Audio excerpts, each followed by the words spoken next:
I had this idea about writing a book, but I'd never written a book because, other people are authors.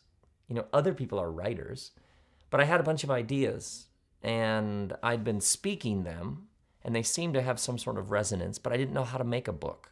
So I hired a stenographer, the person who sits in the courtroom and records everything that's said. And I figured, I know how I'll do it. I'll just speak the book out loud for a day, and he'll type it, and then I'll have a book. But here's the thing.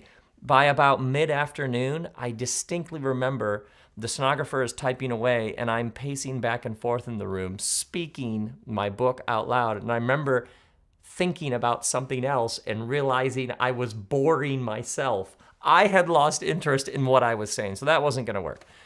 So I realized that if I was going to write a book, I had to actually write a book, which I know sounds totally obvious, but at the time was completely revolutionary. And so I sat down at my computer and I opened up like a blank word processing document, and I stared at that line that blinks in the upper left-hand corner.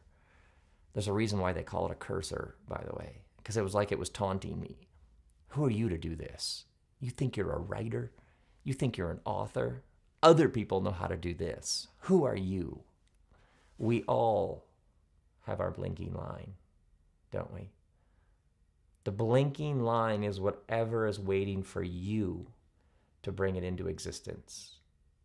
It may be a book, but it may be a business, a plan, a project, a child. It may be a whole new way of life. Whatever it is, we all have our blinking line. Oftentimes we get stuck in our head. Who am I to do this? The much better question, of course, is who am I not to do this? Other times we think that we have to do something completely original that's never been done, but you, being you, doing whatever it is you are here to do, is deeply original because you hasn't ever existed before. We get stuck in our head comparing ourselves to others, but who they are isn't interesting when it comes to you confronting your blinking line.